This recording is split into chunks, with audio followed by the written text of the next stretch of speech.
একাধিক দাবিতে বুধবার রাজভবনে রাজ্যপাল সিভি আনন্দ বোসের কাছে স্মারকলিপি জমা দিল ওয়েস্ট বেঙ্গল এডুকেশন ফোরাম। তাদের দাবি অবিলম্বে 10,000 শিক্ষক শিক্ষিকার চাকরি সুনিশ্চিত করতে হবে। এছাড়াও বাবা সাহেব আম্বেদকর এডুকেশন বিশ্ববিদ্যালয়ের উপাচার্যের অবিলম্বে পদত্যাগের দাবি করেন তারা। আন্দোলনকারীদের দাবি বিশ্ববিদ্যালয়ের তুগলকি সিদ্ধান্তে বৈধ 25,000 বিএড ছাত্রছাত্রীর ভবিষ্যৎ অন্ধকারে ফেলে রাখা যাবে না। এছাড়া সমস্ত আধিকারিকদের যোগ্যতা পূর্ণাঙ্গ তদন্তের দাবি জানিয়েছে ওয়েস্ট বেঙ্গল এডুকেশন ফোরাম।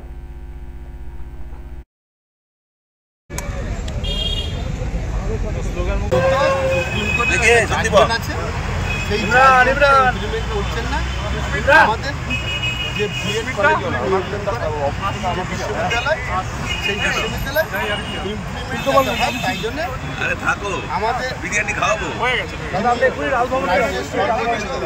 আইন রক্ষক তেনার কাছে আইনটা রক্ষা করার জন্য আমরা সাহেব আম্বেদকর বিশ্ববিদ্যালয়ের এম করে আমরা সময় চেয়েছিলাম 4 তারিখে আপনার সঙ্গে বুঝতে চাই, কারণ আমাদের 255টা বিএড কলেজে 25,000 ছাত্রছাত্রী তাদের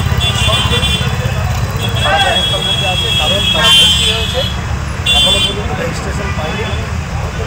আমাদের কাছে হাইকোর্টের ডিভিশন বেঞ্চের অর্ডার আছে যে আপনি তাড়াতাড়ি করে রেজিস্ট্রেশন দেওয়ার ব্যবস্থা করুন, কিন্তু আমরা 4 তারিখে এসে দেখলাম যে সেখানে বাউচার বসিয়ে রেখেছে। আমরা যে সমস্ত প্রতিনিধিরা সেখানে গেছিলাম, মতুয়া সংগঠন থেকে, নন সংগঠন, আদিবাসী সংগঠন থেকে আমরা দেখা করতে গেছিলাম, আমাদের কিন্তু দেখা করেনি নাই। উল্টো সেখানে বাউচার রেখে এবং মাস্ক পরে কিছু দুষ্কৃতী তারা ওই কলেজের ছাত্রছাত্রী বা ওখানকার কর্মচারীবৃন্দ নয়, তারা আমাদেরকে অসভ্য আচরণ করে, আমাদের মহিলাদের সঙ্গেও বিভিন্ন রকম আচরণ করে। সেদিন আমরা বলে এসেছিলাম যে 6 তারিখে আবার আমরা আসবো। রাজ্যের পাহাড় থেকে সাগর, কাকদ্বীপ থেকে কোচবিহার, এ রাজ্যের বিভিন্ন প্রান্তরের যে 32,000 শিক্ষার্থী যারা বাবা সাহেব আম্বেদকর এডুকেশন ইউনিভার্সিটি ওয়েবসাইট দেখে বিভিন্ন কলেজে অ্যাডমিশন হয়ে রয়েছে, তাদের রেজিস্ট্রেশনের লিঙ্কটা তারা পাচ্ছে। এই ইউনিভার্সিটির অপদক্ষতার জন্য তারা পাচ্ছে।